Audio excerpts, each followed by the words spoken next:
Di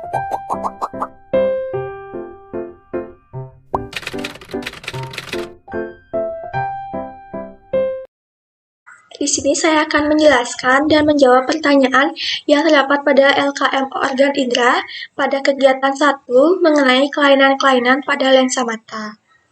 Pertanyaan yang pertama, mengapa kelainan mata berupa hipermetropia, miopi, dan astigmatisme bisa menyerang seseorang dan apa tandanya? Di mana kelainan mata berupa hipermetropia, miopi, dan astigmatisme bisa menyerang seseorang karena adanya beberapa faktor risiko yang mempengaruhinya. Antara lain, pada gangguan hipermetropia, di mana gangguan yang ditandai dengan kesulitan untuk melihat benda yang letaknya dekat, di mana sinar sejajar yang datang dibiaskan di belakang retina. Biasanya hipermetropia ini terjadi karena adanya faktor resiko yang mempengaruhinya seperti faktor usia, genetik, dan gaya hidup. Di mana tanda awal pada penurunan akomodasi antara lain meningkatnya kesulitan akomodasi dalam kondisi cahaya yang redup dan mata yang lelah karena akomodasi terus-menerus. Selanjutnya mengenai gangguan miopi, merupakan suatu kelainan mata ketika sinar sejajar yang datang dari jarak tidak terhingga akan dibiaskan di depan retina. Faktor yang mempengaruhi miopi diantaranya ada usia, jenis kelamin, riwayat kelahiran, keturunan, genetik, dan status gizi, kebiasaan merokok, serta menderita penyakit tertentu seperti hipertensi. Faktor yang paling sering ditemui adalah yang berhubungan dengan aktivitas jarak dekat, seperti membaca terlalu dekat, menulis, menggunakan komputer terlalu dekat, dan bermain video game terlalu dekat. Nah, tanda-tanda gejala miopi ini adalah sakit kepala, mata berair, mata lelah karena bekerja terlalu berlebihan, sering mengedipkan mata, sering memicungkan mata saat melihat suatu benda dengan jarak yang jauh, sering mengucap mata, dan sering tidak menyadari keberadaan objek yang jauh. Untuk gangguan astigmatisme, merupakan gangguan karena permukaan kornea atau selaput bening yang tidak teratur sehingga penderita tidak mampu membedakan garis lengkung dan lurus.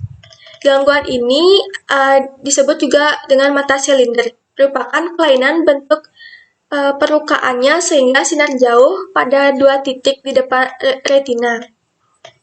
Keadaan ini menyebabkan penderita harus menjulingkan mata, di mana tanda-tanda gejalanya adalah sakit kepala, kelelahan mata atau silau, dan pandangan mata kabur di segala arah. Selain itu, biasanya orang yang memiliki resiko astigmatisme tidak dapat membuat garis lurus. Menurut orang yang menderita gangguan ini, sudah membuat garis dengan lurus, namun sebenarnya garis yang dibuat itu bengkok. Selanjutnya, untuk pertanyaan yang kedua, apa yang dapat kita lakukan untuk menghindari munculnya kelainan-kelainan mata berupa hipermetropia, miopi, dan astigmatisme. Yang dimana yang perlu kita lakukan untuk menghindari munculnya kelainan mata, yang pertama dapat mengatur jarak baca yang tepat dalam melakukan aktivitas jarak dekat. Yang kedua, membatasi mata dengan mengatur waktu penggunaan gadget maupun laptop dan alat elektronik lainnya.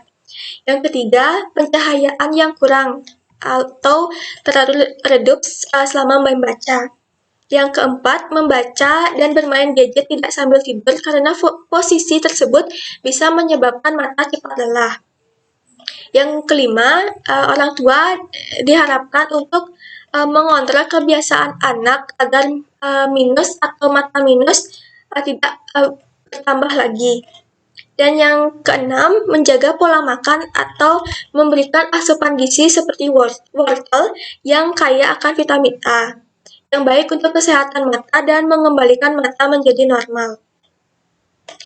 Selanjutnya untuk pertanyaan ketiga, aktivitas apa yang beresiko tinggi untuk memunculkan kelainan mata miopi? Mengapa demikian? Nah, untuk jawabannya, di mana aktivitas yang beresiko tinggi memunculkan kelainan mata miopi adalah aktivitas dengan jarak dekat yang menyebabkan kelelahan mata.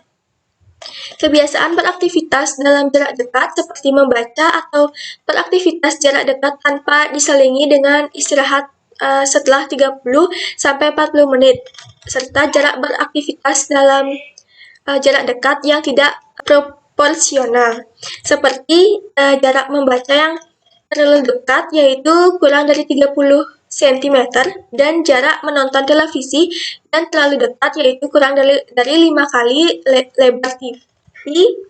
Ini mengakibatkan upaya mata untuk berakomodasi berlebihan ketika mata mencoba untuk memfokuskan objek pada jarak yang dekat. Selanjutnya untuk pertanyaan nomor 4, aktivitas apa yang beresiko tinggi untuk memunculkan kelainan mata hipermetropia? Mengapa demikian? Nah, aktivitas yang beresiko tinggi untuk kelainan mata hipermetropia adalah ketika beraktivitas di malam hari seperti membaca, menulis, pekerjaan lainnya dalam kondisi pencahayaan yang minim, sehingga cahaya yang masuk ke mata dengan tidak terfokus di dalam retina. Aktivitas yang menggunakan laptop, komputer, gadget yang tidak bijak dalam menyikapinya, maka akan menyebabkan kelainan refraksi pada salah satu bagian tubuh. Salah satunya itu pada bagian mata. Aktivitas yang menggunakan laptop, komputer maupun gadget dalam kegelapan sehingga cahaya hanya didapat dari pancaran sinar laptop atau komputer atau gadget tersebut. Selanjutnya untuk pertanyaan nomor 5, jika ada orang yang menderita kelainan pada hipermetropia, miopi atau astigmatisme, kacamata yang bagaimana yang dapat digunakan untuk mengatasinya? Nah, untuk yang pertama mengenai hipermetropia, di mana hipermetropia ini atau rabun dekat adalah gangguan penglihatan jarak dekat. Mata yang mengalami rabun dekat tidak dapat melihat objek atau benda yang jaraknya dekat. Namun, objek yang jauh akan terlihat jelas. Bayangan yang terbentuk juga terbentuk jauh di belakang retina. Penderita rabun dekat ini dapat dibantu menggunakan kacamata berlensa cembung atau plus atau positif. Lensa cembung dapat membantu bayangan yang semula jatuh di belakang retina menjadi tepat jatuh di retina. Yang kedua, untuk gangguan miopi. Miopi atau rabun jauh adalah gangguan penglihatan jarak jauh. Mata yang mengalami rabun jauh tidak dapat melihat benda-benda yang jaraknya jauh, karena lensa mata tidak dapat memipih untuk memperkecil jarak fokusnya. Bayangan yang terbentuk akan jatuh di depan retina. Penderita rabun jauh ini dapat diatasi dengan menggunakan kacamata berlensa cekung, minus atau negatif. Lensa cekung akan dapat membantu bayangan tepat jatuh di retina. Yang ketiga, mengenai gangguan astigmatisme. Gangguan ini adalah gangguan atau cacat mata ketika cahaya yang masuk ke mata tidak terpusat dengan sempurna karena cahaya tidak dapat melengkung pada daerah selaput bening. Penderita astigmatisme ini tidak bisa membedakan garis tegak atau lurus maupun berdatar.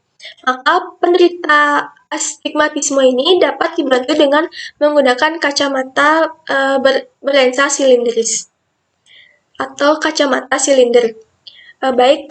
Sekian pemaparan pertanyaan mengenai kelainan-kelainan pada lensa mata.